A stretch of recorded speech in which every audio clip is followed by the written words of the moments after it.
Pada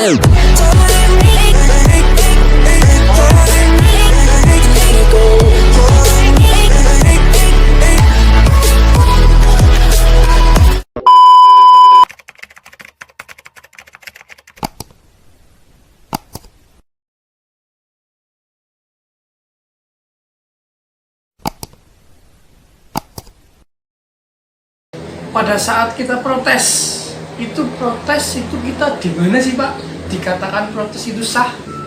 Saya lomba nih, burung saya di depan, dan saya minta itu ada patokan jaraknya nggak sih sama burung depan sama yang belakang itu ada patokannya nggak Pak? Satu joki dalam struk pendaftaran. Nah, joki nih, disc joki pada saat menggeber itu apa aja sih Pak? Apakah protes itu disahkan atau seperti apa?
Pada saat kita protes itu kita di mana sih Pak? Dikatakan protes itu sah? Nah, protes sah ketika masih di areal patek. Garis patek, menyatakan protes. Nah, sekarang berlaku protes 1, 2, 3 di babak pertama sampai perempat final itu 1 kali pendaftaran. Di babak semifinal 2 kali pendaftaran. Di babak final 3 kali pendaftaran. Ketika protesnya menang itu uang kembali, ketika protesnya kalah uang itu jadi hak panitia. Kalau ada joki yang kadang-kala main-main sudah protes, sudah menyimpan kamera, kok ternyata tidak jadi protes, joki yang sama melakukan protes lagi dikenakan protes 5 kali lipat, 5 kali pendaftaran untuk protes. Oke, jadi gitu teman-teman, untuk protes itu masih di area patek itu, masih dikotakan itu kita kita bilang protes atau kita acung, Ya. itu protes. Terus untuk protesnya itu kalau babak pertama itu masih 1 kali pendaftaran. Ya. Kalau babak semi 2 kali. 2 kali. Terus kalau final 3 kali pendaftaran. Dan jika terjadi protesan babak utama nih, saya protes. Terus saya nggak yakin kalau saya menang. Saya lebih milih draw, saya batalkan protes. Itu berarti kalau saya protes babak selanjutnya 5 kali pendaftaran. Jadi gitu teman-teman. Terus ini yang kadang-kala rancu di ketika burung draw atau yang lain lah, atau ya yang sering terjadi burung draw ke salah satu protes, kok hasilnya tetap draw, putusan wasit tetap draw. Dia yang kadang-kala rancu loh, kan burung naik, Nah, protesnya saya kan mestinya kembali, burung saya lolos. Enggak, protesnya dia uangnya kalah karena dia kan memprotes hasil draw. Ternyata yang hasil keputusan wasit yang pertama itu sudah benar, hasilnya draw, itu uangnya tetap kalah. Uangnya tetap dari panitia, uang tidak kembali, tapi burung tetap naik, burung tetap lolos karena hasilnya draw. berarti ibaratnya protesnya itu pengen menang. Iya. Tapi malah tetap hasilnya buka Hasilnya kamera draw. Jadi uangnya buat panitia. Uangnya buat panitia. Oke, siap. Lanjut lagi ke selanjutnya itu sering nih, ya beberapa kali lah terjadi itu ada sisa burung 4, terus 2 itu satu tim gitu Pak. Kok malah ketemu itu gimana tuh menurut aturan itu gimana sih Pak? Itu jelas salah drawing. Ah. Itu panitia salah drawing. Ketika burung tinggal 4, satu jokinya 2, yang 2 beda joki, dia tinggal yang 2 ketemu dengan yang beda joki. Kalau burung tinggal 4. Cuma pemahaman, kalian untuk pemahaman untuk pemain lokal, terutama pemain baru di Merpati. Pemahaman untuk satu joki, itu satu joki dalam struk pendaftaran. Nah, Kadang-kadang kan ada satu tim A, dia punya 3 joki, orangnya 3 joki, tapi jokinya di struk pendaftaran A itu satu joki, bukan beda joki, maksudnya satu joki itu. Jadi kadang-kadang di lokal kan pemahamannya, lu ini jokinya 2, kok 2 tapi dalam satu tim atau satu joki itu sama saja. Dan untuk nasional sekarang diberlakukan untuk kaitannya dengan poin, itu untuk di event nasional kemarin saya menggunakan joki A. Oh besok saya juara dapat poin. Besok di lomba lagi saya dapat poin lagi. Tapi saat mendaftar saya jokinya A garing B. Karena temen ikut berlama biar tidak ketemu, jokinya A garing B. Itu di poin di split. Itu terpisah. Masuknya beda joki untuk di poin. Dan untuk lomba-lomba di nasional saya lokal juga mengikuti, joki A dengan joki A garing B itu beda joki. Jadi terbalik dengan aturan lama. Kalau dulu aturan lama joki A dengan joki A garing B itu satu joki, kalau ada yang sama dianggap satu joki. Tapi aturan yang sekarang di PMT pusat justru ketika ada yang beda dianggap beda joki. oke, siap. Jadi seperti itu kalau misalkan ada sisa 4 burung, yang 2 itu satu tim di struk pendaftaran itu berarti nggak ketemu ya Pak.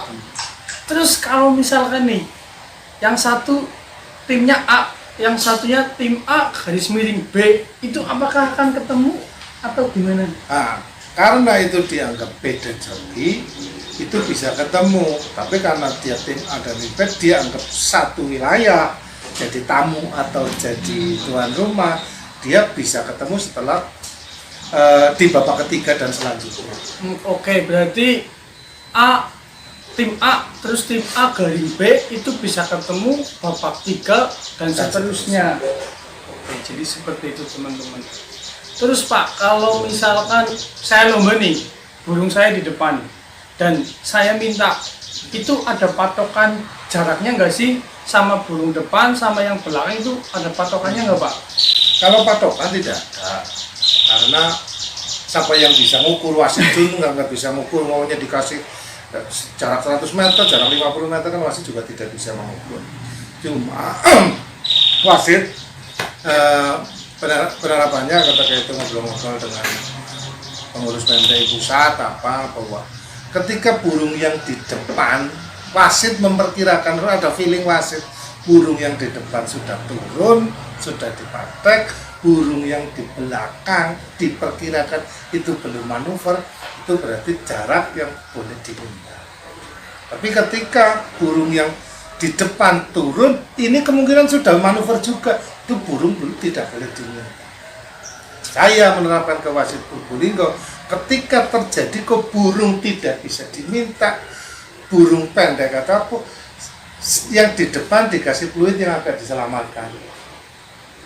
Bahasanya ketika 3/4 ke burung gandeng kereta, itu yang belakang itu tongol tali lah.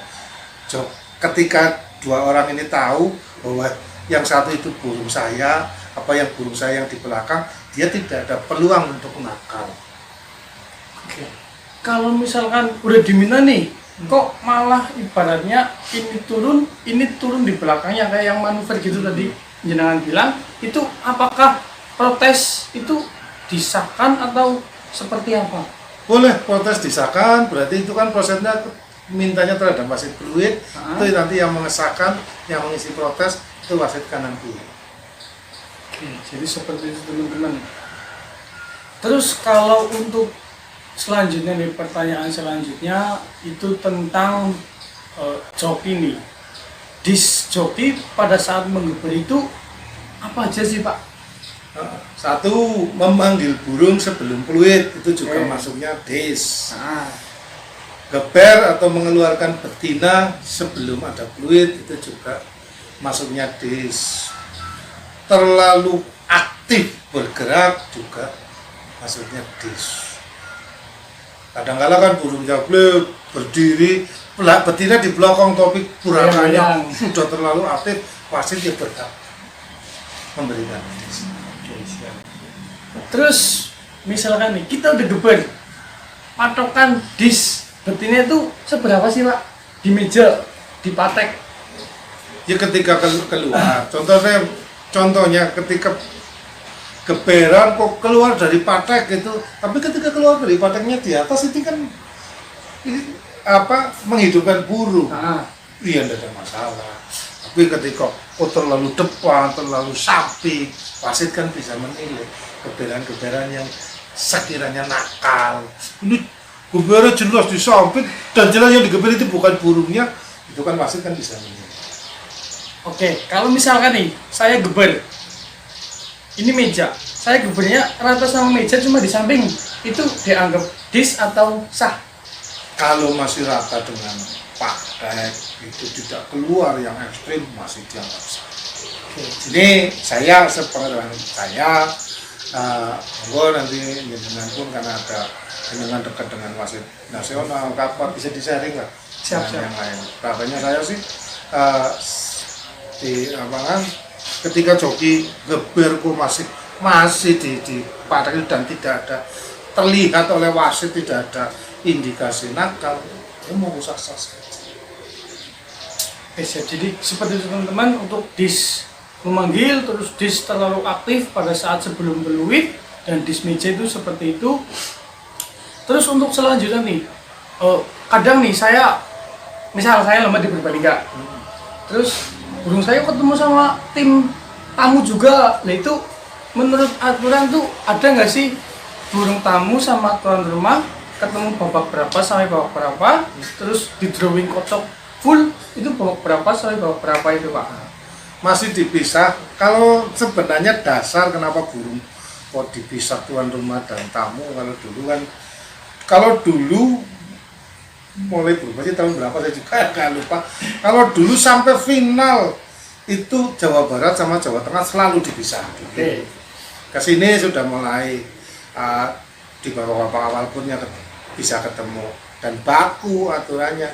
Itu babak ketiga sudah tidak ada kandang tandang, tidak ada tuan rumah dan tamu, yang penting beda joki ketemu.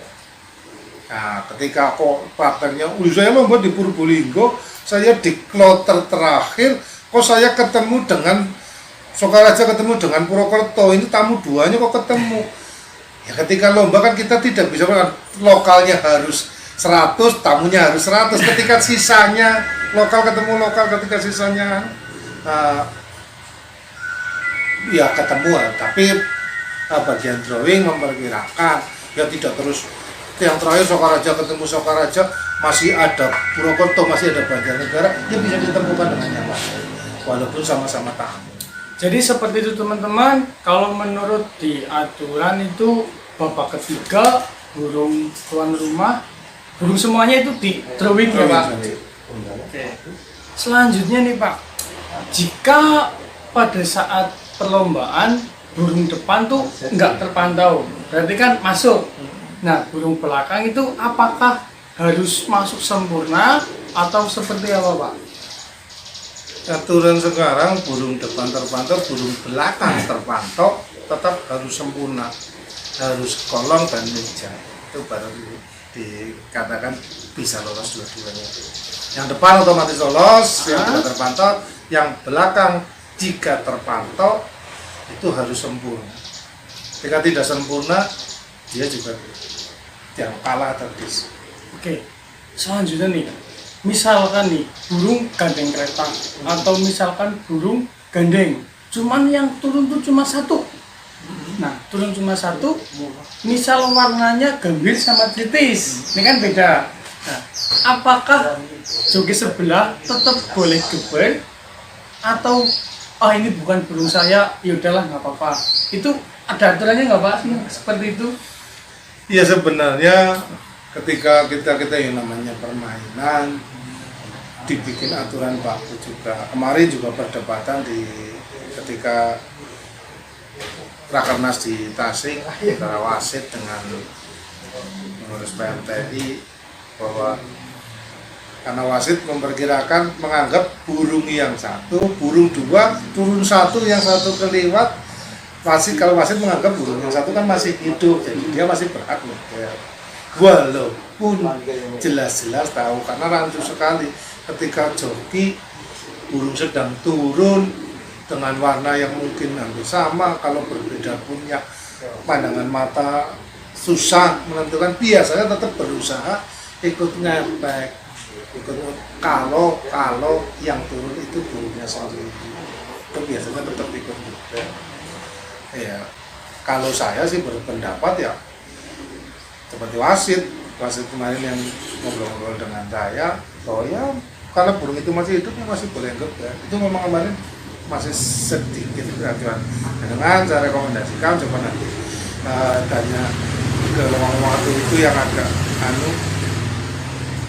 adu argumen itu Pak Edi sama Pak Sarif sama Mas Edi wasit itu kan dekat, coba dikomunikasikan lagi, karena waktu itu bagi saya belum ada titik temu yang aku yang pasti. Siap. Nah, kalau misalkan depan belakang gandeng kereta, turun satu nih yang depan. Nah, joki sebelah nakal, otomatis kemungkinan besar turun di meja sebelah. Nah, otomatis kita kalah. Apakah kita boleh protes atau enggak? Nah itu hampir sama dengan burung Yang pendek dua, satu turun satu dan burung dua, yang satu ini yang tidak turun posisinya seperti apa? Posisinya memang jelas sudah mungkin turun di apa di belakangnya atau bagaimana, kan juga harus kalau burung yang sebelah kejadiannya berbeda kan kita tidak bisa memperlakukan sama aturannya. Nah, kejadiannya burung yang satu memang cuma pulang satu, apa yang satu jelas balik. Kalau yang satu jelas balik, yang depan wasit bisa memperkirakan burung kanan kiri, ya monggo. Wasit bisa menentukan bahwa yang boleh geber yang kanan atau yang kiri. Tapi menurut saya pertimbangannya karena waktunya itu dekat sekali, ketika burung yang satu bahasanya saya lebih ke waktu itu Mas Arif sama Mas Edi, Mas Timbul juga, masih Black dari kebetulan waktu Rakernas itu bareng dengan saya satu kendaraan, jadi di jalan juga sempat ngobrol, hotel ketika mau tidur juga sempat ngobrol. Ya saya lebih cenderung, kalau saya pribadi lebih cenderung ketika burung dua-duanya masih hidup, dua-duanya masih berangkat. Oke, jadi gitu teman-teman. Kedua burung turun satu ataupun depan belakang, kalau misalkan masih ada kesempatan geber, kita tetap geber gitu ya Pak. Ya.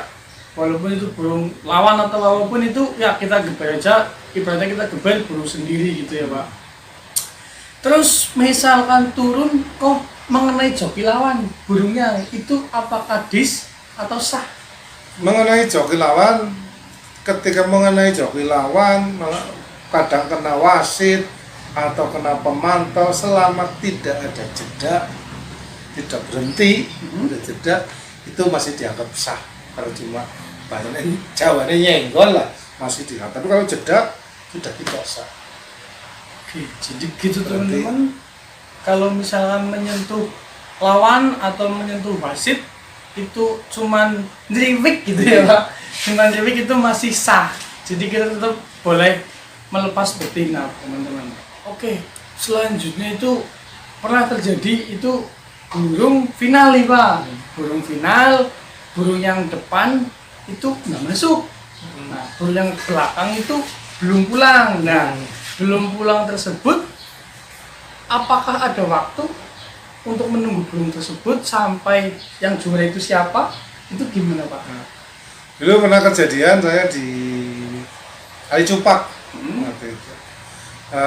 Kebetulan burung yang satu, karena untuk mencari 10 besar, burung tinggal 13 kalau nggak salah, dan satu burung itu yang kalah tidak sempurna untuk mencari 10 besar, mencari satu burung lagi. Itu dari 4, kan yang lolos 9, yang 4 itu yang kalah.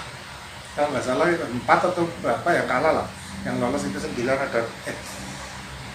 Pokoknya yang sempurna itu ada 9, jadi cari satu lagi dari yang kalah tidak sempurna. Dan satu burung itu pulangnya terlambat. Pulangnya sampai babak tersebut selesai, burung itu belum pulang. Pulangnya setelah lagi penerbangan semifinal apa burung pulang. Di selesai lomba baru di semifinal lagi ada waktu jeda mencari 10 besar. Karena burung itu sudah pulang, dimasukkan ke ikut di jambul 10 besar. Kebetulan yang dapat itu. Ternyata di aturan kalau waktu itu kalau burung pulangnya di babak tersebut sudah selesai, burung itu baru pulang, sudah dianggap tidak ikut. Walaupun kok dia untuk pencarian 10 besar tidak diikutkan pencarian 10 besar, walaupun sama-sama kalah tidak sempurna, tapi pulangnya jedanya terlalu lama, itu sudah dianggap tidak ikut. Oke, kalau misalnya final itu berarti yang depan mocor, yang belakang nggak pulang. Nah, berarti wasit cepat menentukan. Oh, kalau final burung tinggal 2, yang satu moncor, yang satu tidak pulang, ya yang moncor tetap juara satu. Berarti yang moncor juara satu, yang nggak pulang atau pulangnya terlambat juara 2. Oke, jadi seperti itu teman-teman. Oke, terima kasih nih Pak, udah boleh kesini, udah boleh jadi buat pembicara di channel Dan Bagus Merpati Official. Tujuannya tuh biar teman-teman pemula atau lomba-lomba yang kecil tuh paham gitu Pak, aturan baku dari PNT seperti apa, dan tentunya diterapkan di lapak tersebut biar tidak terjadi konflik di antara pemain sama panitia dan sebagainya. Oke, untuk selanjutnya mungkin ada pesan-pesan dari Pak Gobal buat pemain merpati di luar sana.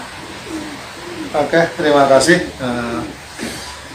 Dari saya, tadi saya dianggap narasumber, tapi saya juga masih jauh dari sempurna. Apalagi ini lomba namanya juga lomba binatang.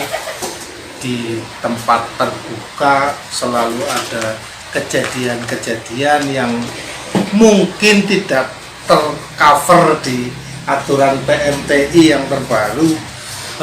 Saya sudah 20 tahun memang perkembangannya PMTI, aturan-aturannya memang berjalan cepat sekali, sudah di cover sedemikian rupa, kadang-kadang ada kejadian yang tetap tidak tercover di aturan, tinggal dimusyawarahkan saja.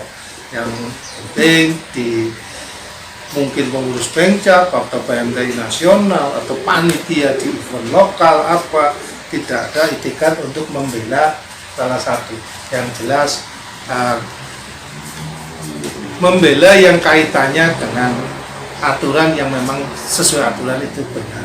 Walaupun tidak tercover di aturan PMTI, tapi ketika didekatkan itu pasti aturan itu bisa.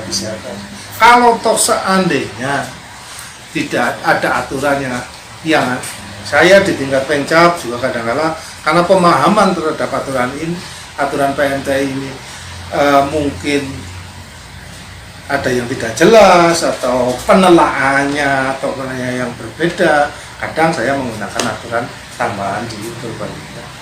Ambil contoh dulu, saya ada lomba nasional di Purbalingga, itu saya dari panitia kepinginnya cepat, situasi lagi dikejar cuaca, drawing cepat, ada pengurus PMTI di situ, kalau tidak salah burung tinggal 9 waktu itu drawing cepat, ternyata selesai drawing burung mau berangkat hujan langsung turun dan burung tidak bisa terbang. Waktu itu menurut saya dibaginya 10 karena yang bersangkutan sudah dapat baik. Tapi ternyata waktu itu dari pengurus PMTI tidak, ini karena cuaca belum ini dibaginya haknya sama. Karena kejadian itu saya menambah aturan tambahan, tapi sekarang PMTI juga mengatakan bahwa kalau drawing burung tinggal sedikit harus lihat cuaca dulu, kira-kira sanggup terbang orang tidak. Makanya saya bikin aturan tambahan untuk mempercepat panitia. Ketika burung cuaca lagi drawing cepat, burung biar berangkat cepat. Ketika drawing kadang-kala burung masih 30, masih nanti cuaca sedang tidak mengizinkan, biasanya saya drawing di Purbalingga drawing cepat saja. Ketika terjadi sudah ada baik, burung 31 sudah ada baik, burung tidak jadi berangkat, belum terbang satu pun, itu bayinya dianggap hangus. Makanya ada peraturan tambahan di Purbalingga, ketika burung terjadi burung dapat baik, tapi di babak tersebut belum ada satu pasang pun burung yang terbang, dibagi rata, tidak ada yang dapat 2. Beda ketika sudah ada burung satu saja sudah terbang, kodro lolos duanya apa tidak terpantau karena cuaca lolos duanya, tetap dibaginya yang sudah lolos itu 2 bagian. So dari saya, tapi di luar itu semua kita sudah berbahagia sekali bahwa PMTI berbadan hukum, logo atau nama PMTI mungkin namanya masih singkatannya sama PMTI, mungkin teman-teman 2021 ini bahwa PMTI-nya penggemar Merpati Tinggi Indonesia. Kalau dulu logo kan Persatuan Merpati Tinggi Indonesia, ini yang berorganisasi ini yang punya bukan burungnya, jadi penggemarnya bukan Persatuan Merpatinya. Itu kembali lagi di luar itu semua mungkin ada hal yang masih penelaan saya juga mungkin berbeda, baik oleh pengurus PMTI atau wasit nasional atau apa, semuanya juga karena memang kekurangan saya siap untuk sharing, kayak jenengan juga ada termasukkan. Ini tidak yang saya tidak baku, tapi jenengan diselaraskan dengan aturan PMTI yang ada. Insya Allah kalau aturan dikonfrontir seperti itu dan tata tertib ini bisa untuk panduan lomba baik lokal maupun nasional, tinggal di event lokal menyesuaikan, insya Allah tidak terjadi konflik lah. Insya Allah lomba merpati untuk konflik di lapangan dibandingkan dengan lomba-lomba yang lain minim sekali. Jarang sekali yang sampai timbul keributan joki-joki sekarang pemilik burung juga sudah dewasa lah. Siap. Itu saya rasa pesan dari saya. Oke, siap. Terima kasih banyak ini Pak Gopal sudah ibaratnya sharing ke teman-teman semua pencinta merpati. Ini kita udah aja Pak ini Pak. Cukup sekian video kali ini. Jangan lupa like, komen, dan subscribe channel Dan Bagus Merpati Official.